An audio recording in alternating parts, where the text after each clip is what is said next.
Gue balik lagi nih buat ngebahas film The Hangover part 3-nya. Film ini diproduksi Warner Bros. Sama kayak film pertama dan keduanya.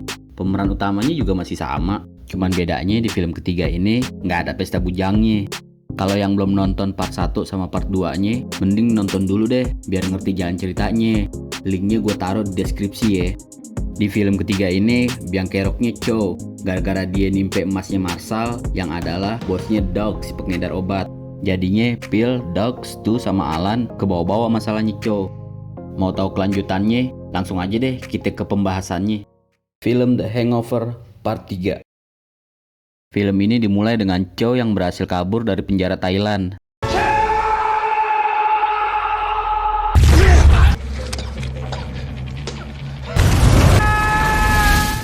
Di tempat lain, bokapnya Alan meninggal karena serangan jantung gara-gara ulahnya Alan yang bawa jerapah di jalan tol. Pas lewat kolong jalan layang, palanya tuh jerapah buntung karena mentok sama jalan layang.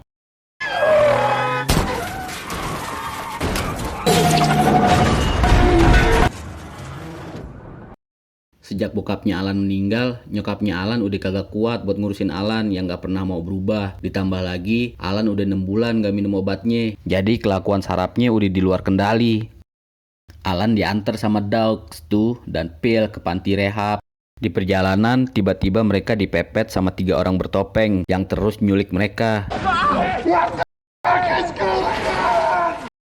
Ternyata yang nyulik mereka adalah Doug, si pengedar obat, yang disuruh sama bosnya, Marshall. Nih orangnya.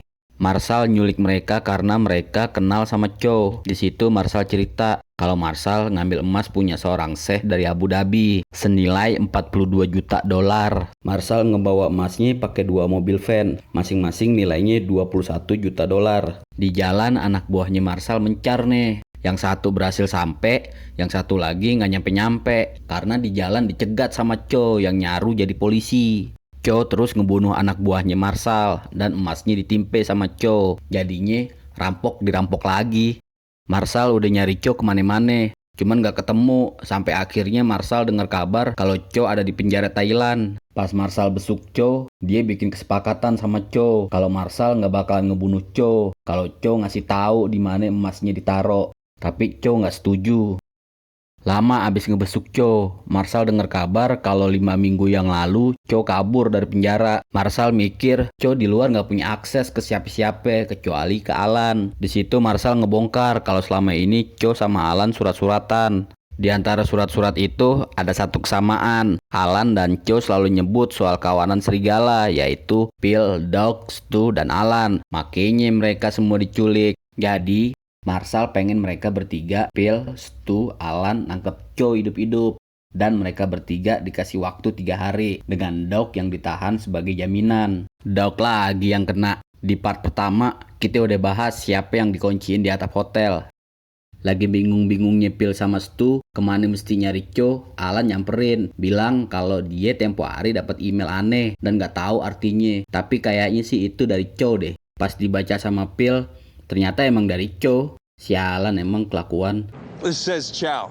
Di emailnya Chow bilang kalau dia deket, jangan bilang siapa-siapa. Terus ntar Chow bakalan ngehubungin Alan. Phil mutusin buat ngebales email itu. Terus bilang kalau Alan seneng Chow udah keluar dan Alan pengen ketemu. Phil bilang ntar pas ketemu baru kita tangkep. Stu bingung gimana caranya. Caranya pakai obat bius yang pakai resep. Jadi Stu yang disuruh Phil nulis resep obat biusnya karena Stu kan dokter gigi. Berangkat akhirnya mereka ke apotek dan Stu berhasil ngedapetin obat biusnya. Nggak lama Chow ngebales emailnya Alan yang bilang kalau dia pengen ketemu sama Alan malam ini jam 8. Dan Alan datengnya sendirian aja di halte bis di Tijuana, Meksiko. Akhirnya mereka berangkat ke Tijuana. Di jalan mereka nyusun rencana. Ntar pas nyampe Alan kudu ngebujuk Chow ke tempat yang sepi. Ntar Phil sama Stu diem-diem ngebius Chow. Udah nyampe di Tijuana, Phil sama Stu ngawasin Alan nih dari jauh. Pas ketemu Chow, Alan disuruh tenang karena dia buronan. Terus bilang dia butuh temen. Alan terus bilang kalau Phil sama Stu juga temen Chow. Jadinya Chow curiga kalau Alan gak sendiri. Pasti Phil sama Stu juga ikut. Akhirnya ketahuan deh mereka berdua sama Chow. Chow ngamuk, tapi Phil sama Stu bilang kalau mereka kangen sama dia. Akhirnya Chow luluh juga. Di bar pas Chow lagi nyanyi, Stu coba buat oplos minumannya Cho pakai obat bius yang tadi ditebus di apotek. Sialnya, Cho tahu kalau minuman yang mau diminum udah dioplos sama obat bius. Cho langsung ngebenturin palanya Stu ke meja, terus nodongin pisau di lehernya Stu. Phil bilang kalau kita disuruh sama orang yang namanya Marshall. Terus bilang kalau Cho udah ngambil emasnya, sama Marshall bakalan bunuh Doug kalau mereka kagak nyerahin Cho. Akhirnya abis Phil terus terang, Cho kagak jadi nyeset lehernya Stu. Cho punya rencana buat ngambil emasnya bareng-bareng yang dia simpen di vilanya di daerah Puncak, Bogor. Sebenarnya vilanya udah disita dan udah laku dilelang, tapi orang-orang nggak ada yang tahu kalau Cho naruh emasnya di villa itu yang ada di dalam tembok bawah tanah. Udah nyampe di vilanya dijagain sama 2 anjing penjaga yang ganas banget. Sama Phil dilemparin burger tuh, yang dagingnya udah dikasih obat bius sama Stu. Sebelum masuk ke dalam vilanya, kalung anjingnya yang udah tepar diambil sama Cho buat akses masuk lewat lubang anjing. Tapi yang bisa masuk Cho sama Stu buat matiin sistem alarmnya biar Phil sama Alan bisa masuk lewat pintu depan. Cho sama Stu udah di dalam. Mereka berdua harus matiin kabel alarm yang warna merah dengan cara motongnya bareng-bareng. Kalau nggak bareng-bareng alarmnya bakal nyala. Masalahnya pas di dalam Cho nggak tahu mana kabel yang warna merah. Yang dilihat Cho warnanya cuma warna abu-abu karena Cho buta warna. I have light gray, medium gray, dark gray. My bad, I'm colorblind. Akhirnya Stu ngasih tahu dulu kabel merahnya ke Cho. Pas dipotong barengan, akhirnya alarmnya kagak bunyi. Terus Phil sama Alan bisa masuk lewat pintu depan. Mereka semua ke ruangan bawah tanah, terus ngejebol temboknya. Pas temboknya udah dijebol, kelihatan deh silo-silonya tuh emas-emasnya. Sambil lihat emas-emasnya, Cho bilang, Chow come back for you. diangkutin deh tuh emasnya secara estafet. Cho posisinya paling atas nih. Nah, di sini nih jahatnya Cho. Abis kelar ngeluarin tuh emas, Stu, Phil sama Alan malah dikunciin dan ditinggalin sama Cho. Sebelum Cho cabut pakai mobilnya Phil, Cho ngerusakin kabel alarmnya dulu nih biar bunyi. Terus mereka bertiga ditangkep lah sama polisi. Stu, Phil sama Alan gak lama di kantor polisi. Mereka langsung dibebasin karena tuntutannya udah dicabut. Pas Phil, Stu sama Alan keluar, di luar udah ada mobil limosin sama 1 orang sopir. Gak taunya mereka dibawa ke rumah yang tadi mereka rampok bareng Cho. Di sono udah ada Doug, temen mereka, yang dijagain sama Doug si pengedar obat. Gak taunya rumah itu adalah rumahnya Marshall. Mereka dikasih tahu sama Marshall kalau itu bukan rumah Cho dan Cho gak pernah tinggal di situ. Emas yang mereka timpe itu ternyata emasnya Marshall. Mereka dimanfaatin sama Cho buat ngambil emasnya Marshall yang setengahnya lagi. Mereka langsung minta maaf dan bener-bener gak tahu kalau itu rumahnya Marshall. Doug si pengedar obat ngomong seseorang harus ada yang dihukum. Gak taunya tiba-tiba karena mereka udah pernah nangkep Cho sekali, Marshall ngasih kesempatan ke mereka buat nangkep Cho sekali lagi sama emasnya. Di situ Marshall ngasih pinjem limosinnya buat mereka nangkep Cho.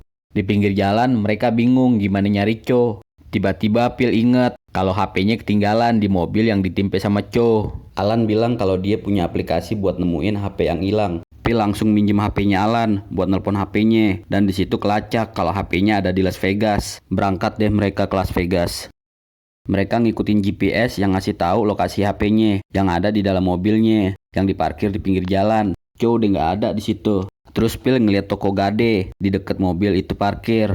Mereka masuk ke situ buat nyari informasi soal Cho. Udah di dalam, Alan mulai suka sama penjaga tokonya, namanya Casey. Dan kayaknya Casey juga suka deh sama Alan. Makanya dia langsung ngasih informasi soal Cho ke Alan. Cho tadi ke tokonya buat ngegade emas batangan. Casey juga ngasih tahu kalau dia ngasih kartu jasa pelayanan cewek-cewek gitu ke Cho. Terus kartunya juga dikasih ke Alan. Di luar Stu nyari tahu kartu nama itu, tapi nggak dapet info apa-apa. Phil punya ide, minta Stu buat ngehubungin Jet dan minta tolong sama dia. Siapa tahu dia bisa ngebantu. Nyampe di rumah Jet, ternyata Jet lagi hamil dan udah kawin lagi sama dokter bedah. Di sono juga ada anaknya Jet yang di film pertama masih bayi. Di sini dia udah gede. Terus Phil sama Stu minta tolong ke Jet buat nanyain ke klien atau temen-temennya nyari info soal Cho. Bagusnya dapet tuh infonya. Ternyata Cho ada di Caesar Palace. Karena Cho kamarnya paling atas, mereka coba masuk ke kamarnya Cho dari Duck Hotel yang deket atap. Mereka ngambil spray buat dijadiin tali. Phil sama Alan naik. Kalau Stu nunggu di lobi, siap-siap di mobil nungguin Phil sama Alan. Tali spraynya udah jadi, terus Phil duluan yang turun ke balkon kamarnya Chow dan berhasil. Yang kocak pas Alan yang turun, iketan spraynya lepas dari besi. Alan jatuh dan nyangkut di antara huruf E sama S. Alan yang parno dibujuk sama Phil supaya berani buat lompat. Akhirnya Alan lompat juga, hampir aja nyungsep. Selamat. Mereka masuk diem-diem, tapi Chow tahu dan langsung nendang tangannya Phil yang udah megang obat bius. Chow coba nembak, tapi digagalin sama Phil. Chow langsung kabur ke kamar. Pas kamarnya didobrak, Chow-nya udah siap-siap mau terjun pakai parasut. Phil langsung telepon Stu yang ada di bawah dan minta Stu buat ngikutin Chow jangan sampai lolos. Sementara Phil sama Alan ngebenahin emasnya ke dalam tas. Tiba-tiba Chow nongol dari atas mobilnya Stu. Nah, pas mau ngerem, HP-nya Stu jatuh, terus ngeganjel di bawah pedal rem. Jadi susah buat ngerem. Berhenti-berhentinya pas nabrak hydran. Chow langsung jatuh dan pingsan. Stu langsung ngegotongnya dan naruh Chow di dalam bagasi mobil. Stu langsung jemput Phil sama Alan yang udah nunggu di lobi sama tas yang isinya penuh emas.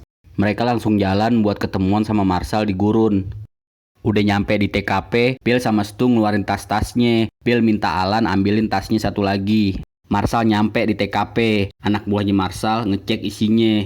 Marshall bilang masih kurang setengahnya lagi. Phil bilang cuman itu doang yang mereka dapet. Nggak lama, Marshall ngasih dog ke mereka bertiga dan minta kunci mobilnya. Nggak banyak omong, Marshall sama anak buahnya langsung nembakin bagasi yang di dalamnya ada Chow.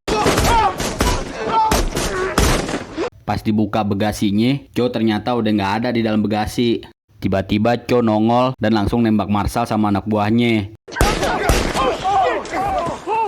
Chow terus nodongin pistolnya ke Phil, tapi sama Alan dihalangin. You shoot Phil, you gotta go through me. Akhirnya Chow kagak jadi nembak Phil dan bilang kalau mereka semua bisa hidup karena Alan udah ngasih kesempatan ke Chow buat ngelawan Marshall dengan ngebuka grendel di antara kursi belakang dengan bagasi dan ngasih pistolnya.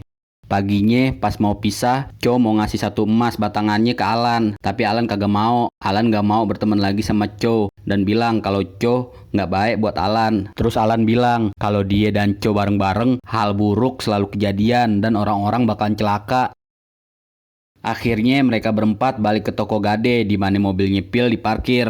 Pas mau balik, dia mau nyamperin Casey dan mau ngajak dinner di Paris Hotel dan Kasino. Tapi Casey gak bisa.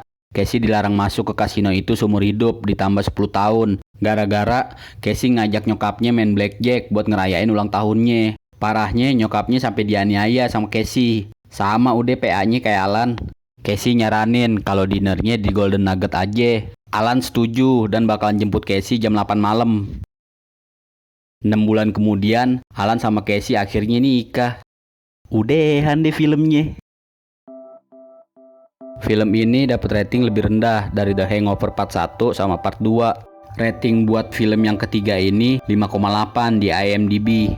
Kalau menurut gue sih filmnya kocak, tapi masih kocakan yang sebelumnya. Mungkin kalau sekarang karena nggak ada pesta bujangnya kali ya, sama nggak ada yang pada pingsan dan nggak sadar. Di semua film Hangover, aslinya si Alan biang keroknya. Termasuk di film ketiga ini, Alan juga yang jadi biang keroknya secara nggak langsung. Tapi justru Alan yang nyelamatin mereka di semua filmnya. Pada inget gak gimana Alan nyelamatin mereka? Nonton lagi aja deh ya video part 1 dan part 2-nya.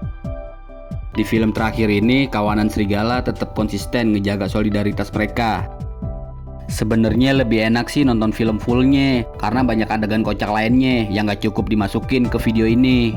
Termasuk absurdnya kelakuan Alan dan adegan-adegan di credit scene. Udah dulu ya video kali ini. Kalau lo suka sama videonya, boleh kasih like-nya. Bisa juga kasih masukan untuk video ini di kolom komentar. Lo juga bisa subscribe dan kunjungin channel ini untuk ngeliat video lainnya. Sekalian deh nyalain lonceng notifikasi untuk dapetin pemberitahuan kalau kita udah upload video-video terbaru. Gue yuk cabut dulu ya.